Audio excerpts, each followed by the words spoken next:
What's going on, all my YouTubers, Instagrammers, TikTokers, and normies out there? Coming back again with my spin on an old school favorite. Back again with the letters with Grossman. Shout out to Team Vans. Much love to the Grosso family. Basically like a love letter within a love letter. Definitely shout out for the creator that was making basically what I consider love letters light. I will be tackling the bulkier set of the letters, but right now it's just an honor to do these snippets. Much love and respect to everybody tuning in on the channel.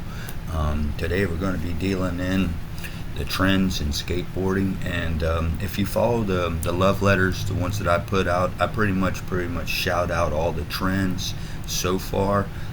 They do tend to shift from the 80s, the 70s, the 80s, and the 90s. And the 2000s that I can recall, but I've actually seen footage of trends of back in the 40s. They've even whispered some of the, well, not whispered, but blatantly shown us some of the trends. If you've actually watched the Back to the Future movie, where Marty McFly actually has to get away from the thugs, he actually gets on top. He was borrowed a scooter from one of the kids, but he ends up knocking off the front, the handlebars, and making a plank skateboard. Pretty much that's how skateboarding evolving. I may be a little bit off topic with this when it comes to trends, but these are kind of like the trends as I see it. Way before internet, way before it was televised, way before X Games, way before the fat suits got in and got involved. That was pretty much the skateboarding that I grew up on, and it's, you know, kind of like sugar cane before it's refined into processed sugar. Sugar when it's in its rawest form. But I'll quit yakking. Let's get into the video. Shouldn't be following trends anyway. That's what Grossman would say. But let's see what this is trick trends, fads, gimmicks, weirdnesses. Weird thing. We did a show on gimmicks several shows back. Tell us what it's all about, Grossman. Skateboarding insanity. Mr. Roast Beef. What do you want to know? Get all mad at me because of you think something's super fucking neat and I think it's lame. That's the beauty about skateboarding, people. You know, one thing that I always thought was a bit lame were people that put copers on the trucks, or still were using copers on the trucks in the mid-80s. I'm like, man, you're street skating. You don't need copers. Get out of here. What are you, a vert skater? Get to do what you want. No rules. Anarchy. But I still follow the trends. Well, it's not really a trend. I still rock deck rails on my board. It helps freaking protect the graphics. Plus, it makes it a lot more better, easier slide on crusty stuff.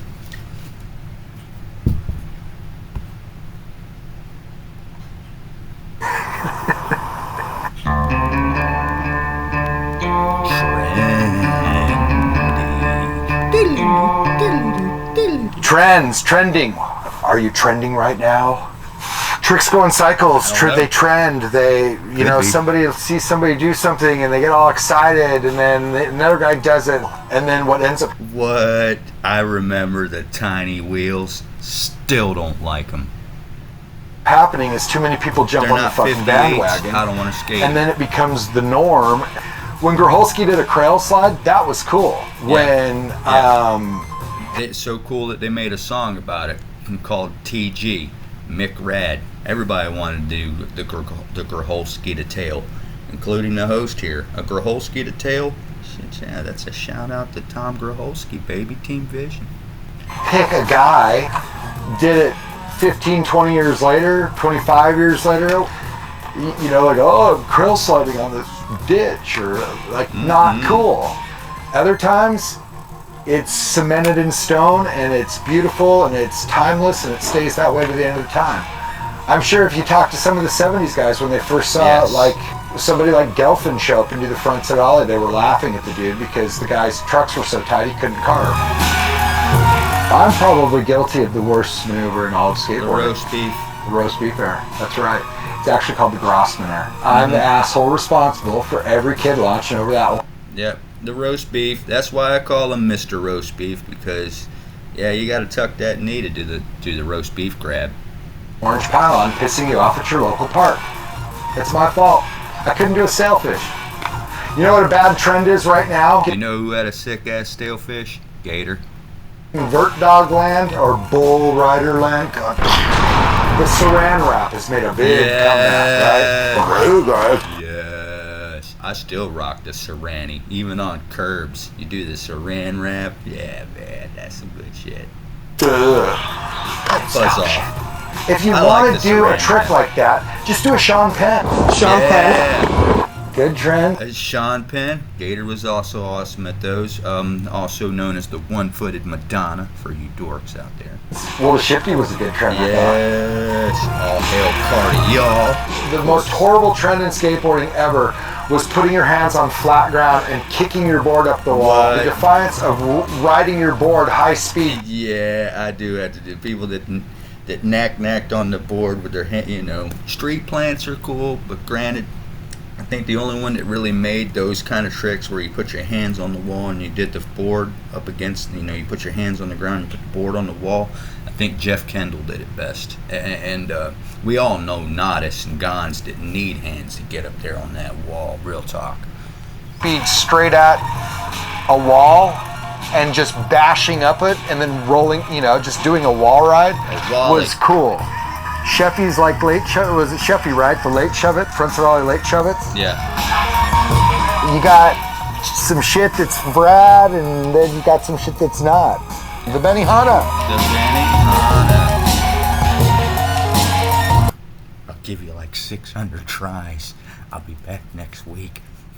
Jason Jesse. Or not Jason Jesse. Initially, Jason stuff Lee. starts off with with really good My intentions. name is Earl Guy. Somebody gets psyched on it, and then Jason everybody Lee. and their mother are doing it. Neil made everybody want to do inverts, and everybody does inverts, and then inverts are like the social pariah of skateboarding.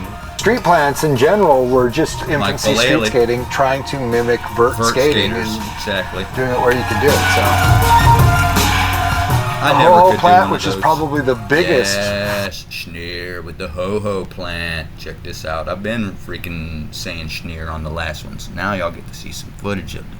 Man, everybody thought he was a kook when he'd freaking drop in like this. But check it out. It's textbook. Fucking circus trick, because Steve Schneer is a... You know who else is starting to bring this tactic back, this technique back? You ever check him out? He's on Santa Cruz team. Check him out. He's Eric Winkowski. Definitely bringing some of that 80s flair in skateboarding. Shout out to Eric Winkowski. He's freaking awesome. Fucking freak. Yeah. It wasn't good enough to do the ho-ho. Now you got to do it naked, and I got to sit here and watch the shit and lose to you sometimes. That sucks. Schneer. I'm going to the bar. Yeah. It just got so bastardized that then it becomes a bad thing. And then everybody wants to be different, so you have to stop doing that kind of stuff. And then maybe 10, 20 years Who's neck craps? That's Kim Park. Also another vision skater. later, 15 years later, whatever, you know, some cool flowing hippie kid throws a frontside invert and everyone goes, oh my God. And now we repeat the process. Yeah. What's old is new, what's new is old. The hippie The new is the old and the old is the new and the new and the realize.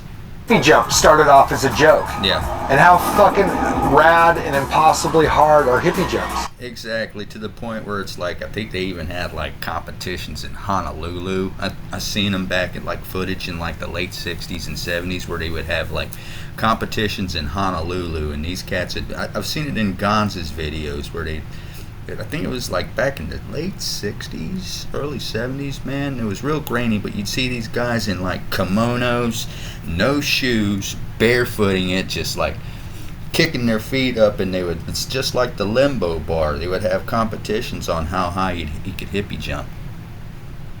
Which, let me pause before, also back then, I don't think he touches on this. It used to be like back in skating in the 80s, and Jeff Kendall and Mark Gonzalez and a lot of these older skaters, even like your Rodney Mullins and your Steve Roccos, get it that, you know how Michael Jackson can spin on his ankles about like 6 or 7 times, right?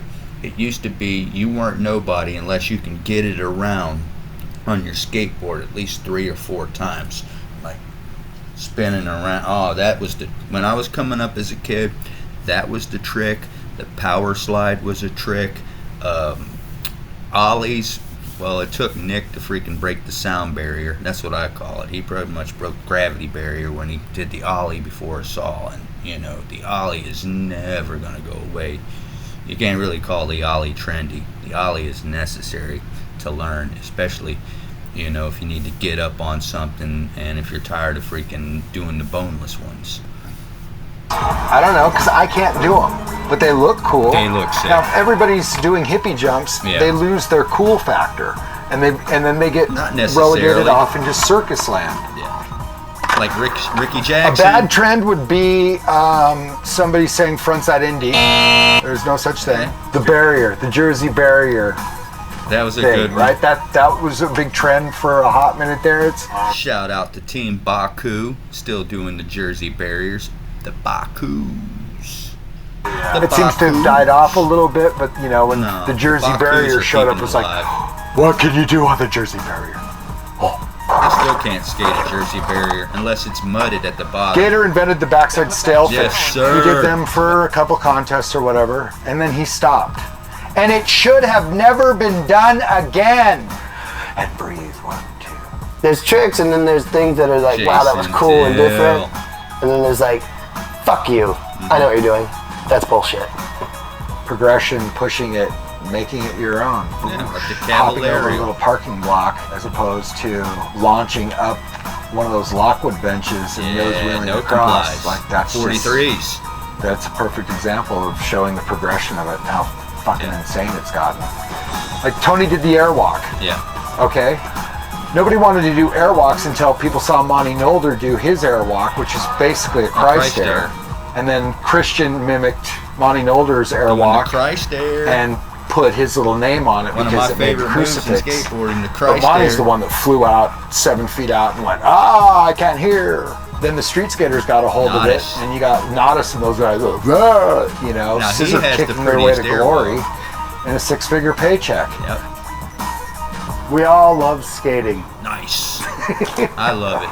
I'm your host, It Jeff saved Grosso. my life. This has been Love Letters. And I'm the Man Bear, and this is my versions of the love letters.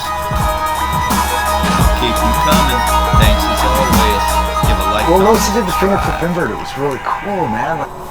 Is it Richie Jackson? Is he the one that dressed up like he was coming off the Jimi Hendrix album cover, and then he waxed the ground, the 2 strips on the ground, and did the pole jams and stuff? We're friends on Facebook. That was really kind of cool. The fucking attire was... with the mustache.